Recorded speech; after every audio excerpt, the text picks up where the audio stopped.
Hi friends, आपका स्वागत है हमारे चैनल एवरीडे न्यू में। दोस्तों बात करेंगे इस वीडियो में हम लोग रेलवे की ग्रुप डी की नई भर्ती के अपडेट के बारे में। देखिए दोस्तों, बड़ी अपडेट यहाँ पे आई है। मिनिस्ट्री ऑफ रेलवे की तरफ से ऑफिशियल ऑर्डर जारी हो चुके हैं और रेलवे कैंडिडेट के लिए काफी अच्छी खबर है। तो आइए पूरे डिटेल में बात करते हैं कि क्या क्या नए आदेश यहाँ पे आए हैं आरआरसी ग्रुप डी की भर्ती को लेकर के और रूल्स के बारे में। कितने तरह के पोस्ट इस बार की ग्रुप डी भर्ती में देखने को मिल सकते हैं, आखिर कितनी वैकेंसी देखने को मिल सकती है और नई भर्ती की नोटिफिकेशन कब तक आने की उम्मीदें हैं। तो अंत तक वीडियो को देखिएगा ताकि सारे डाउट्स क्लियर हो सके और सारी अपडेट्स आपको मिल सके। और जो लोग चैनल पे नए हैं वो जल्द से जल्द चैनल को सब्सक्राइब करके बेल बटन दबा दीजिएगा। दोस्तों देखिए, मॉक टेस्ट के लिए जिन्हें भी टेस्ट बुक पास बाई करनी है उनको अभी काफी अच्छी डील यहाँ पे मिल रही है। यहाँ पे टेस्ट बुक पास और टेस्ट बुक पास प्रो दोनों जगह पे दोस्तों काफी भारी डिस्काउंट यहाँ पे है। देखिए, ईयरली टेस्ट बुक पास की अगर बात करें तो 499 वाला मात्र आप लोग 314 रुपए में बाई कर सकते हो और एक साल के लिए आप लोग मॉक टेस्ट लगा सकते हो। वही yearly test book pass pro की बात करें तो 699 वाला 449 में बाई कर सकते हो और सारे एग्जाम के mock test plus previous year paper, sample paper, सब कुछ दोस्तों यहाँ पे अवेलेबल होता है। बाई करते समय कूपन कोड में टाइप करना होगा NEW, तुरंत ही आपको एक्स्ट्रा 10% ऑफ मिल जाएंगे। इसके बाद यहाँ पे रेलवे के सारे एग्जाम के mock test, SSC, banking, state government, teaching, defence, police, सारे एग्जाम के मॉक टेस्ट दे सकते हो। तो वीडियो के डिस्क्रिप्शन बॉक्स में लिंक मिल जाएंगे, वहां से चेक कर लीजिएगा और चाहो तो आप लोग इस ऑफर का फायदा उठा सकते हो। आप लोग यहाँ पे बाई कर सकते हो। देखिए दोस्तों, ये रही ऑफिशियल नोटिस, ऑफिशियल सर्कुलर जो कि यहाँ पे रेलवे मंत्रालय की तरफ से जारी हो चुके हैं। Government of India, ministry of railways, railway board, RBE number यहाँ पे दिया गया है। न्यू दिल्ली, डेटेड 13/12/2023, यानी 13 दिसंबर के डेट में ये ऑर्डर पारित किया गया है। देखिए यहाँ पे सर्कुलर नंबर मेंशन है। The general managers all zonal railways and production units etcetera, यानी दोस्तों सारे के सारे जो 21 RRB जोन से सभी जोन के जो जनरल मैनेजर हैं उनके पास ये ऑर्डर लेटर भेजा गया है। प्लस प्रोडक्शन यूनिट के जो हेड होते हैं उनके पास भी दोस्तों ये लेटर यहाँ पे भेज दिए गए हैं। अब क्या आदेश मिले हैं रेलवे मंत्रालय की तरफ से और कौन कौन से बदलाव और चीजें हैं वो देख लेते हैं। देखिए सब्जेक्ट में induction of track maintainers, assistant depot store and house keeping assistants into other departments. Subject में तो लिखा है कि जो ट्रैक मेंटेनर के पोस्ट पे होते हैं, जो असिस्टेंट डिपोट स्टोर वाली पोस्ट है और जो हाउस कीपिंग वाली पोस्ट है, उनको यहाँ पे इंडक्शन करना अदर डिपार्टमेंट में, यानी कि कोई भी अगर ट्रैक मेंटेनर के पोस्ट पे काम कर रहे हैं, असिस्टेंट डिपोट स्टोर पे काम कर रहे हैं या फिर हाउस कीपिंग के पोस्ट पे काम कर रहे हैं तो इनको यहाँ पे दूसरे डिपार्टमेंट भी भेजा जा सकता है। अब इसमें देख लेते हैं कि क्या नई रिक्रूटमेंट के बारे में क्या क्या और भी आगे बताए गए हैं। सबसे पहले देखिए, in terms of para number 179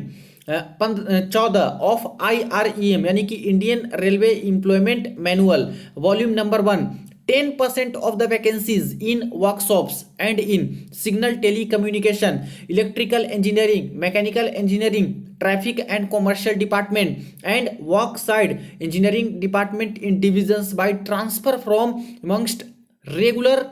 track maintainers, assistant depot stores of the store department and housekeeping assistants of various departments with a minimum of 8-year service। अब देखिए फ्रेंड्स, यहाँ पे बोले गए हैं कि जो इंडियन रेलवे का मैनुअल है, एम्प्लॉयमेंट मैनुअल है, उसके पैरा नंबर 179 में साफ साफ मेंशन है पॉइंट नंबर 14 में कि वर्कशॉप की जो 10% यहाँ पे वैकेंसी होगी, सिग्नल टेलीकॉम की 10% वैकेंसी होगी, electrical engineering, mechanical, traffic, commercial, सभी की जो 10% के आसपास वैकेंसी होगी, इस वैकेंसी पे यहाँ पे जो रेगुलर ट्रैक मेंटेनर के पोस्ट पे जो जॉब कर रहे हैं, जो रेगुलर असिस्टेंट डिपोट स्टोर के पोस्ट पे जॉब कर रहे हैं, जो स्टोर डिपार्टमेंट के अंतर्गत आता है, और हाउस कीपिंग असिस्टेंट के पोस्ट पे जॉब कर रहे हैं, उनको यहाँ पे इन सभी जो 10% के आसपास पोस्ट है इन पे यहाँ पे इंडक्शन करना, यानी कि इनको ये पोस्ट दे देने के बारे में बोला गया है जो रेगुलर सर्विस कर चुके हैं और कम से कम 8 साल का ये लोग सर्विस कंप्लीट कर चुके हैं। अब होता क्या है फ्रेंड्स कि जो ट्रैक मेंटेनर्स का पोस्ट होता है इन पे प्रमोशन काफी कम लेवल का होता है। यहाँ पे लेवल 4 तक ही हाईएस्ट प्रमोशन होता है। ट्रैक मेंटेनर ग्रेड 4 पे ज्वाइन लिख लेते हैं ग्रुप डी से, यहाँ पे काफी साल के बाद यहाँ पे ट्रैक मेंटेनर ग्रेड 3 बनते हैं, फिर ग्रेड 2 पे आते हैं और ग्रेड 1 पे आके यहाँ पे रिटायरमेंट इनकी कंप्लीट हो जाती है। उसी तरह से जो स्टोर डिपार्टमेंट वाला पोस्ट होता है दोस्तों, डिपोट वाला, इसमें भी बहुत कम ही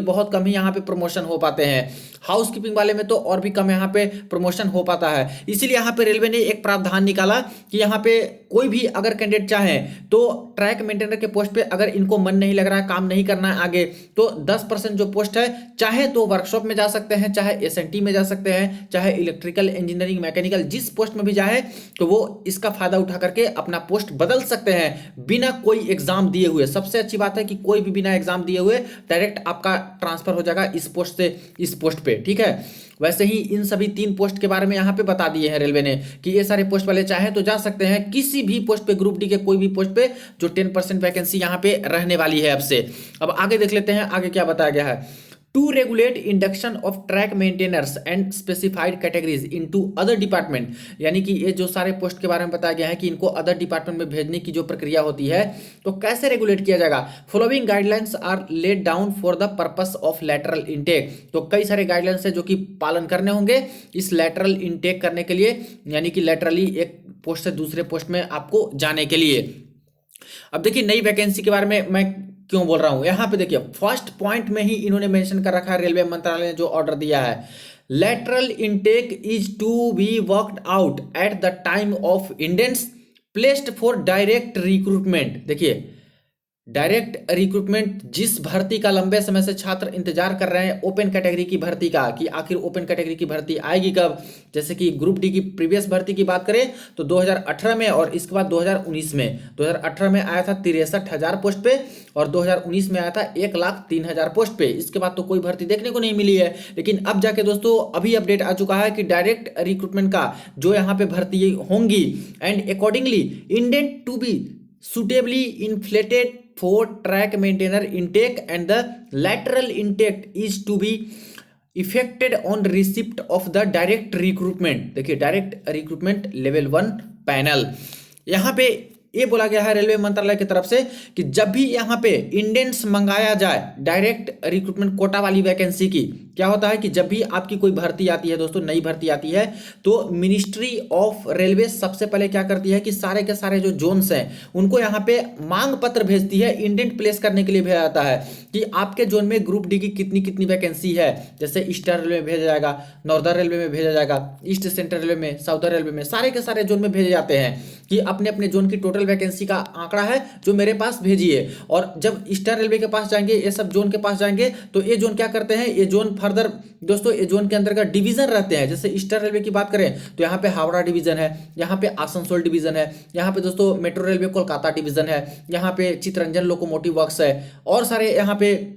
मालदा डिवीजन हो गए। नॉर्दर्न रेलवे में आप लोग देख रहे हो कि दिल्ली डिवीजन है, फिरोजपुर डिवीजन है, अंबाला डिवीजन है, लखनऊ डिवीजन है, ये सारे डिवीजन है। तो फर्दर क्या करते हैं जोन वाले कि अपने छोटे छोटे डिवीजन है वहां पे भेज देते हैं डिटेल, और नीचे तबके से दोस्तों सारा का सारा पोस्ट जो है उसकी वैकेंसी का डिटेल ये लोग मंगाते हैं और पूरा वैकेंसी आ जाता है तो वेरीफाई करके मिनिस्ट्री ऑफ रेलवे के पास भेज दिए जाते हैं। तो सारे जोन जैसे ही यहाँ पे वैकेंसी का डिटेल मिनिस्ट्री ऑफ रेलवे के पास भेजते हैं उसके बाद तय किया जाता है कि आखिर कितनी वैकेंसी है, और उसके 60% वैकेंसी को दोस्तों टोटल वैकेंसी का यहाँ पे दिया जाता है डायरेक्ट रिक्रूटमेंट वाली वैकेंसी में, और तब जाके आपकी नोटिफिकेशन आती है। तो ये प्रक्रिया रहती है यहाँ पे वैकेंसी देने का और रिक्रूटमेंट देने का। तो यही बोला गया है कि जब हम लोग यहाँ पे इंडेंट प्लेस करेंगे यानी कि मांग पत्र भेजेंगे सारे जोन्स को वैकेंसी के आंकड़ा को इकट्ठा करने के लिए नई भर्ती को लेकर के, तो उसी समय lateral intake is to be worked out at the time of the indent placed for the direct recruitment, यानी उसी समय लैटरल इनटेक का भी काम आपको कर लेना है। लैटरल इनटेक क्या है, अभी आपको मैंने समझाया कि जितने भी काम पहले कर रहे हैं दोस्तों रेलवे एम्प्लॉय ट्रैक मेंटेनर के पोस्ट पे, स्टोर डिपार्टमेंट के अंतर्गत और जो हाउसकीपिंग के पोस्ट पे, अगर इनका मन नहीं लग रहा है इस पोस्ट पे या फिर कोई दिक्कत आ रही है या फिर इनको लग रहा है कि हमें कोई अच्छी पोस्ट मिलती दूसरे पोस्ट पे जा सकते थे, तो इसका भी प्रावधान रेलवे ने कर दिया है कि 10% वैकेंसी जितनी भी पोस्ट है ग्रुप डी की उन सभी पे आप लोग जा सकते हो। ऐसे ऐसे लोग, इस तरह के लोग, कम से कम 8 साल की सर्विस कंप्लीट होनी चाहिए। तो यही बोले हैं कि जब हम लोग मांग पत्र मंगाएंगे नई भर्ती को लेकर के, डायरेक्ट रिक्रूटमेंट वाली वैकेंसी का डेटा मंगाएंगे, उसी समय आपको ये काम कर लेनी है, लैटरल इनटेक वाला काम आपको कर लेना है सारे के सारे जोन्स को, ताकि बाद में कोई दिक्कत ना हो। यानी सबसे पहले इन सभी को दे देना है 10-10% जिनको जिनको जाना है उस पोस्ट पे चले जाएं, और बाकी जो सीट खाली रहेगी दोस्तों 90% के आसपास सारे पोस्ट का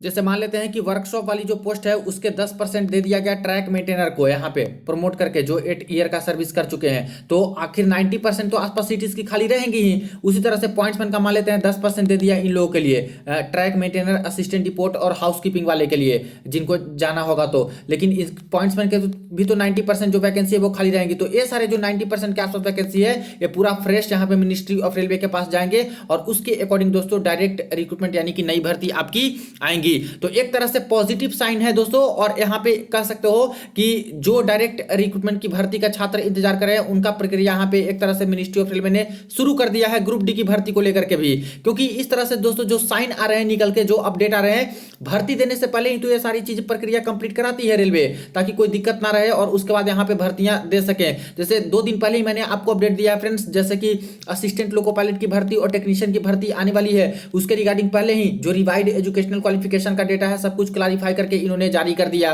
उससे पहले आरपीएफ एसआई कांस्टेबल का नोटिस आ चुका था दोस्तों, 1 महीने पहले इन्होंने सर्कुलेट कर दिया था कि कुछ दिन में नोटिफिकेशन आएंगे। बाकी इसके रिगार्डिंग भी जो जो चीजें थी वो कमेटी का गठन करके और भेज दिया गया था कि इस बार आरपीएफ कमेटी नहीं बल्कि आरआरबी है जो कि आरपीएफ का एग्जाम यहाँ पे कंडक्ट कराएगी, और जो पीईटी होगा सिर्फ और सिर्फ पीएसटी वो आरपीएफ कमेटी है जो कि कंडक्ट कराएगी। पहले एग्जाम और पीईटी पीएसटी सब आरपीएफ कमेटी ही लेती थी, लेकिन इस बार से चेंज करके आरआरबी एग्जाम लेगी और ये सब कराएगी। तो ये सब का कमेटी ये लोग बैठा दिए थे, बना दिए हैं। तो इनका भी चल रहा है इंटरनली। आपका एएलपी टेक्नीशियन का भी चल रहा है, जूनियर इंजीनियर का पहले ही गठन कर दिया गया था। और अब जाके देखिए कि ग्रुप डी का भी इस तरह से इंटरनल खबर निकल के आ चुकी है अब। और देख रहे हो आप लोग कि ये पॉजिटिव साइन आप लोग के लिए है कि जब यहाँ पे बोल रहे हैं कि इंडेंट हम लोग मंगाएंगे तो पहले काम कर लीजिए, यानी कि वैकेंसी का डिटेल मंगाएंगे तभी तो यहाँ पे वैकेंसी दे पाएंगे, न्यू नोटिफिकेशन आएंगे। तो मान के चल सकते हो कि अब नई रिक्रूटमेंट इसकी भी दोस्तों आएंगी। और आपको मैंने पहले ही बताया है कि 3 लाख के आसपास पोस्ट यहाँ पे वैकेंट है सारे पोस्ट को मिला करके। उसमें से सबसे ज्यादा अगर वैकेंसी आती है तो ग्रुप डी की ही वैकेंसी सबसे ज्यादा दोस्तों आती है, और इसके बाद सेकंड नंबर पे एएलपी टेक्नीशियन की आती है। अगर बात कर लें कि आखिर कितने तरह के पोस्ट इस बार के ग्रुप डी की भर्ती में आ सकते हैं नई वाली भर्ती में, तो देखिए टोटल 17 तरह के दोस्तों अलग अलग तरह के पोस्ट ग्रुप डी में है, जिसमें आपका अपॉइंट्समैन का हो गया, मेडिकल डिपार्टमेंट में हॉस्पिटल असिस्टेंट हो गए, ट्रैक मेंटेनर ग्रेड 4 हो गया, कैरीज एंड वैगन वाला पोस्ट हो गया, असिस्टेंट वर्कशॉप हो गया,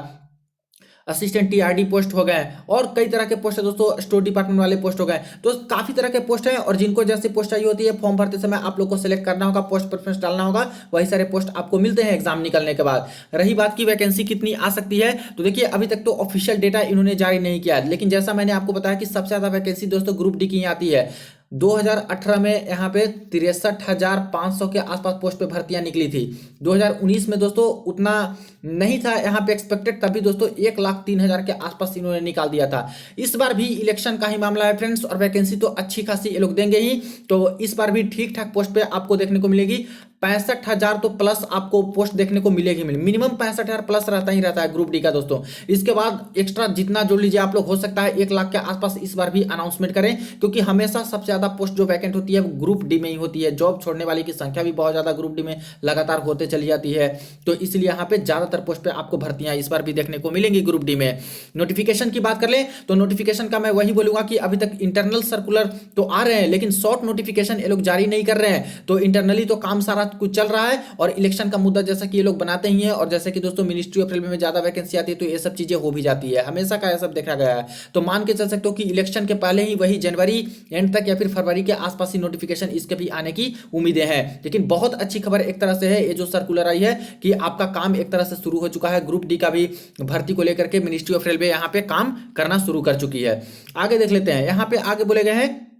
recruitment and accordingly indent to be suitably inflated for track maintainer intake and the lateral intake is to be affected on receipt of the direct recruitment level 1 panel. तो जब हम लोग मांग पत्र मंगाएंगे और सारा कुछ डिटेल आप लोग दीजिएगा तो सबसे पहले एक काम कर लीजिए, और उसी समय यहाँ पे इंडेंट है जो कि ट्रैक मेंटेनर इनटेक का भी आप लोग जारी कर दीजिए कि कितने ऐसे छात्र हैं जो कि यहाँ पे जाना चाहते हैं ये सभी पोस्ट पे, जो जॉब कर रहे हैं ऑलरेडी और एलिजिबिलिटी रखते हैं, तो उसका भी हमें डेटा दे दीजिए। यानी डायरेक्ट रिक्रूटमेंट की वैकेंसी का भी दीजिएगा और प्लस इसका भी हमें डेटा दीजिएगा, जो ये लोग लैटरल एंट्री से इनटेक से जाना चाहते हैं उस पोस्ट पे। और ये कब माना जाएगा, अब इफेक्टेड कब माना जाएगा, प्रभाव में कब माना जाएगा इसको, तो जब यहाँ पे डायरेक्ट रिक्रूटमेंट लेवल 1 का पैनल तक आ जाएगा दोस्तों रिक्रूटमेंट करा करके, तो यहाँ पे इसको अफेक्टेड मान लिया जाएगा जो जो ये लोग जाना चाहेंगे दूसरे दूसरे डिपार्टमेंट में। तो ये चीज़ें यहाँ पे फर्स्ट वाली क्लियर हो गई। अब यहाँ से देखिएगा और सारी इंपॉर्टेंट अपडेट है जो कि आपको जाननी बहुत जरूरी है दोस्तों, तो यहाँ से समझिएगा, कोई भी आपको नहीं बताएगा जो मैं आपको यहाँ पे बताने वाला हूँ। रूल जानना बहुत जरूरी है, चाहे रेलवे इंप्लॉय हो चाहे आप लोग हो जो आगे यहाँ पे ज्वाइन करोगे। देख लीजिए सेकंड नंबर में इन्होंने बताया, अबे रूल तो काफी अच्छा है लेकिन इसके फायदे भी मैं बताऊंगा, नुकसान भी बताऊंगा, सब चीज बताऊंगा। सेकंड नंबर में बताया गया है track maintainers in level 2 may also be considered for the lateral intake on reversion to level 1। ये भी बोला गया है कि कोई अगर ट्रैक मेंटेनर के पोस्ट पे जॉब कर रहे हैं, अगर ये लेवल 1 से लेवल 2 तक प्रमोशन ले लिए हैं,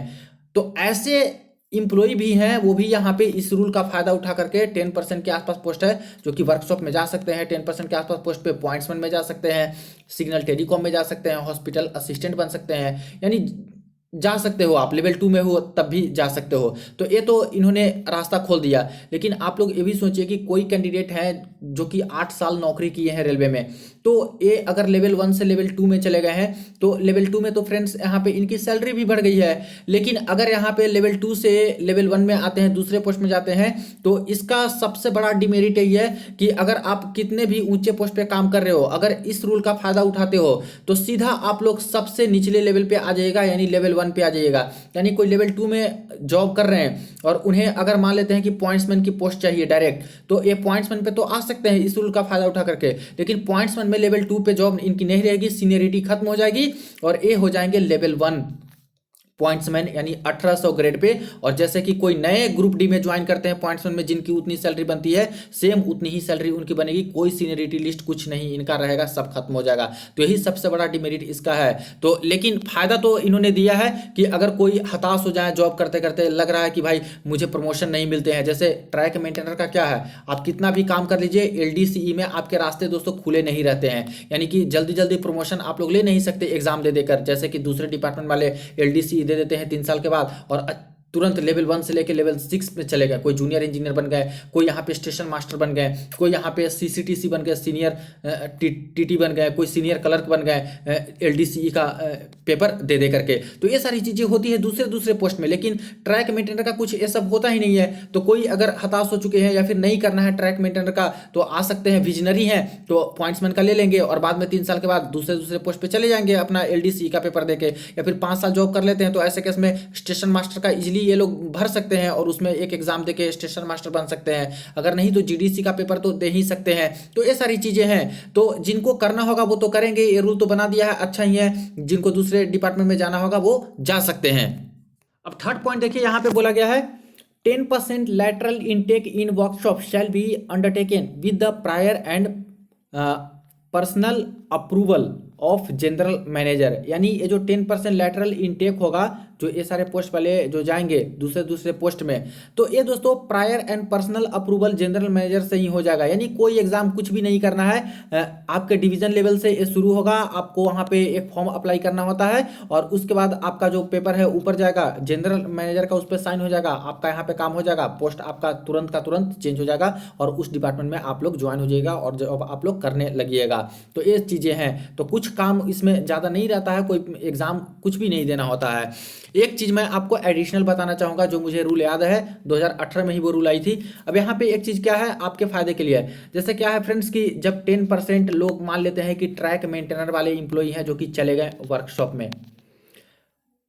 कुछ लोग चले गए मान लेते हैं कुछ और में, जैसे डिपोर्ट वाले हैं ये मान लेते हैं चले गए, कुछ लोग यहाँ पे पॉइंट्समैन में चले गए, कुछ और में चले गए, तो ये जो सीट दोस्तों ये खाली हो गई, 10% यहाँ पे खाली हो गई और यहाँ पे भर गई, ठीक है। तो ये जो खाली हो गई इसको रेलवे लेवल 1 मानेगी, क्योंकि यहाँ से जब गए हैं, चाहे लेवल 2 में हो चाहे लेवल 1 में हो, अगर यहाँ से गए हैं वर्कशॉप में, चाहे पॉइंट्समैन में, चाहे कोई और पोस्ट पे, तो ये लेवल 1 पे ही इनको ज्वाइनिंग मिलेगी, सबसे निचले वाले पोस्ट पे इनको ज्वाइनिंग मिलती है और इनकी सीनियरिटी भी खत्म हो जाती है, जैसे मैंने आपको बताया। तो ये जो सीट खाली हुई दोस्तों यहाँ पे रेलवे इंप्लॉय का, जो इस पोस्ट पे चले गए, तो इसको रेलवे लेवल 1 की वैकेंसी मान लेती है कि लेवल 1 में इतना पोस्ट खाली हो गया और ये 10% दोस्तों आपकी पोस्ट वैकेंट हो जाएगी, किसमें, ट्रैक मेंटेनर ग्रेड 4 में, स्टोर डिपार्टमेंट से गए तो स्टोर डिपार्टमेंट में 10% सीट खाली हो जाएंगी, और हाउस कीपिंग में गए तो 10% पोस्ट हाउस कीपिंग में लेवल 1 का खाली हो जाएगा, जो कि सीधा ये पोस्ट किनको मिलेगा, तो डायरेक्ट रिक्रूटमेंट कोटा की वैकेंसी आएगी ओपन कैटेगरी वाली, उसमें ये पोस्ट को ऐड कर दिए जाएंगे। तो ये भी अच्छी बात है कि किया तो है ठीक इन्होंने कि जिनको जाना है वो दूसरे पोस्ट पे जा सकते हैं इस रूल का फायदा उठा करके, लेकिन इससे एक और फायदा है कि वो पोस्ट जो खाली होगी वो सीधा डायरेक्ट रिक्रूटमेंट की जो वैकेंसी आएगी ओपन कैटेगरी वाली, उसमें इतना पोस्ट एक्स्ट्रा ऐड हो जाएगा, क्योंकि इतना पोस्ट तो खाली हो गया जिसको लेवल 1 यहाँ पे रेलवे मानती है। तो ये रूल आपको मैंने बता दिया एक जो एक्स्ट्रा है। इसके बाद यहाँ पे नेक्स्ट देख लीजिए, पॉइंट नंबर 4 में यहाँ पे बोले गए हैं कि जो पैरा नंबर 179 14 है इसमें लिखा गया है shall not be applicable to production unit and they may advise their own lateral intake policy, यानी ये प्रोडक्शन यूनिट पीयू जो होते हैं प्रोडक्शन यूनिट उसमें ये काम नहीं करेगा ये रूल। वो लोग अपने अकॉर्डिंग ही लैटरल इनटेक का पॉलिसी बना सकते हैं स्टाफ, और उसके रिगार्डिंग जनरल मैनेजर के साइन के बाद जो प्रोडक्शन यूनिट को होते हैं वो लैटरल इनटेक कर सकते हैं अपने अपने ज्यूरिडिक्शन में। एक चीज़ और है, जो ये लैटरल इनटेक होता है दोस्तों, इस तरह से जो ये रूल है कि ट्रैक मेंटेनर दूसरे पोस्ट पर डायरेक्ट जा सकते हैं इस रूल का फायदा उठा करके, ये दोस्तों डिवीजन लेवल पे होता है, ये जोन लेवल पे नहीं होता है। जैसे नॉर्दर्न रेलवे में बात करें तो यहाँ पे दिल्ली डिवीजन हो गया, आपका फिरोजपुर डिवीजन हो गया, अंबाला डिवीजन हो गया, 3 ही डिवीजन में लेके चलता हूं। मान लेते हैं दिल्ली डिवीजन में कोई ट्रैक मीटर वाले काम कर रहे हैं और इनको चाहिए यहाँ पे इस रूल का फायदा उठा के दूसरे पोस्ट में जाना है, तो सिर्फ और सिर्फ दिल्ली डिवीजन के अंतर्गत जो पोस्ट खाली रहेगी 10% के आसपास जिस पोस्ट पे जाना है तो दिल्ली डिवीजन में ही ये जा सकते हैं, ना कि फिरोजपुर का जो पोस्ट खाली है ये दिल्ली वाले यहाँ चले जाएंगे या फिर अंबाला चले जाएंगे। अपने अपने डिवीजन के अंतर्गत ही ये काम होता है, यानी जोन के लेवल पे नहीं होता है, ये सिर्फ और सिर्फ डिवीजन के लेवल पे ही काम करता है ये वाला रूल। ठीक है,